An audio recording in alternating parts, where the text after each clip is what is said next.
Quem é bolsonarista vai continuar sendo bolsonarista. Quem é contra o presidente vai continuar sendo contra o presidente.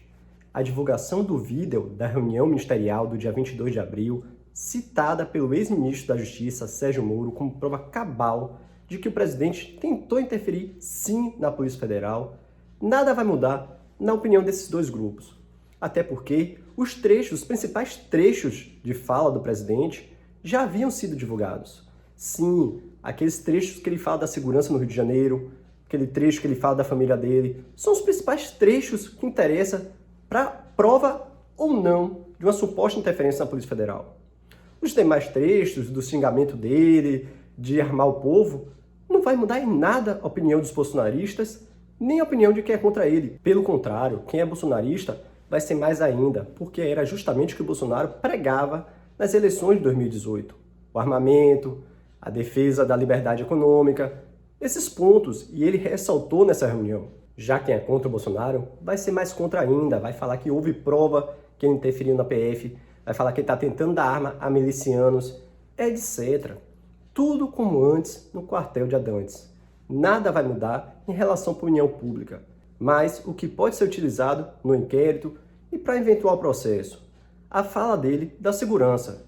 É este o ponto que pode ou não estar caracterizado uma suposta interferência da Polícia Federal. Aqui é que o Procurador-Geral da República, Augusto Aras, terá que focar a sua decisão, se denuncia ou não o presidente. Aqui sim é que está o ponto-chave. Falar que ele tentou trocar a segurança dele e da família dele lá no Rio e não conseguiu, e ia trocar, se não conseguisse, ia trocar o superior, ia trocar até o ministro, isso é interferência na Polícia Federal? Vamos deixar claro uma coisa, como eu sempre falo aqui no canal. Para o direito processual penal, tem o princípio do indúbio pro réu. Esse princípio fala que, na dúvida, absolve-se o réu. Até por causa da presunção de inocência constante na Constituição Federal. Presunção essa que o STF reforçou a sua importância a falar que é inconstitucional a prisão em segunda instância. Então, para uma condenação, tem que ter prova cabal que ele interferiu na Polícia Federal. Não basta meros indícios. Mas, para uma denúncia, entendo sim que, se houver indícios, cabe ao Procurador-Geral da República denunciar sim. E aí, se a Câmara autorizar a instauração do processo penal, aí sim o presidente vai apresentar defesa, vai ser assegurado o direito constitucional do contraditório e da ampla defesa. E sim, se houver provas cabais, não mais indícios, condena-se o presidente. Mas, se apenas houver indícios ou não houver prova nenhuma de interferência ou de algum crime de responsabilidade, vai inocentar o presidente e o presidente vai sair mais forte disso. Por isso que eu falo, quanto mais provas, melhor, tanto da inocência como da culpa. Temos que esperar as outras provas. O Paulo Marinho foi ouvido, temos que esperar o depoimento dele. Há a produção de demais provas para a inocência ou para a culpa. Temos que analisar o conjunto probatório todo, todas as provas juntas. Não basta uma parte de uma prova. Temos que ouvir tudo, para aí sim fazer um julgamento, pelo menos um julgamento interno, se há ou não há culpa. Mas o que mais me chamou a atenção não foi nem o presidente em si, porque os principais trechos, como eu já falei, já haviam sido vazados. O que mais me chamou a atenção foi o ministro da Educação, a Damares e o Salles. As falas deles, sim, me chamaram a atenção. E essas, sim, podem gerar novos inquéritos contra essas pessoas, para aí ver se podem gerar processos judiciais ou até processos administrativos contra eles. O ministro da Educação falou em prender os vagabundos do STF. É gravíssimo isso.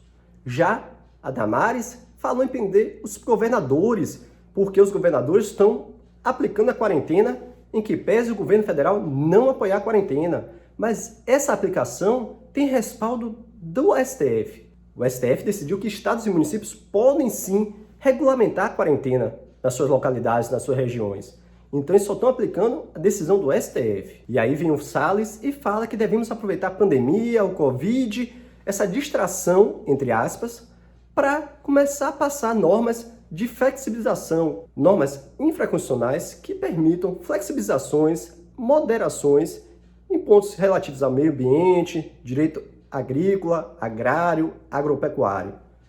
Isso é gravíssimo. Acho que aqui sim o MPF, o Procurador-Geral da República, tem que focar seus esforços, porque há indícios de outros crimes. Então, para mim, na minha singela opinião, de novidade que seria interessante, seriam esses 3 pontos desses 3 ministros.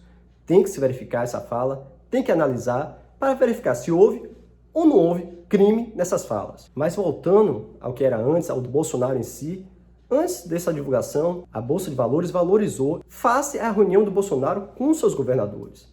Mas a partir do momento que o Bolsonaro chama o Dória de merda, de bobão, xinga o Witzel, com certeza essa harmonia entre governo federal e governo estadual vai ser rompida com certeza. Vamos voltar à guerra entre federação e estados. Tenha certeza disso. E aí sim que eu quero ver como é que a economia vai reagir.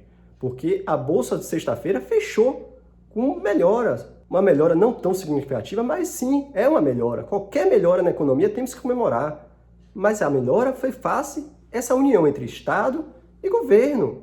E agora, com essa ruptura, que com certeza haverá, temos que ver como é que vai ficar a economia. Principalmente a nossa economia em relação aos países externos, porque há trechos nessa reunião que foram cortados, mas sim, dá para entender o contexto que foram colocados países como a China, que é nosso principal parceiro comercial internacional. Então temos que ver como o mercado vai reagir na semana que vem. Mas por fim, outro detalhe é que o ministro Celso de Mello ontem pediu para o Procurador-Geral da República, Augusto Aras, se manifestar sobre pedidos de partidos políticos que pedem apreensão do celular do presidente. O presidente ontem de noite deu uma coletiva e falou justamente disso. Mandou o ministro tirar essa ordem.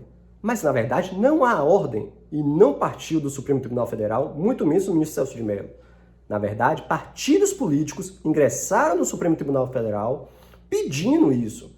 E ele, o ministro Celso de Mello, respeitando o direito contraditório da ampla defesa, mandou noticiar o Procurador-Geral da República para ele se manifestar sobre esses pedidos. E aí sim, depois dessa manifestação, o ministro decidir se pede apreensão ou não do celular do presidente, bem como o seu depoimento forçado. Então aqui não há uma decisão arbitrária do STF, não há uma determinação de entrega do celular, não há uma determinação de condução coercitiva do presidente para prestar esclarecimentos.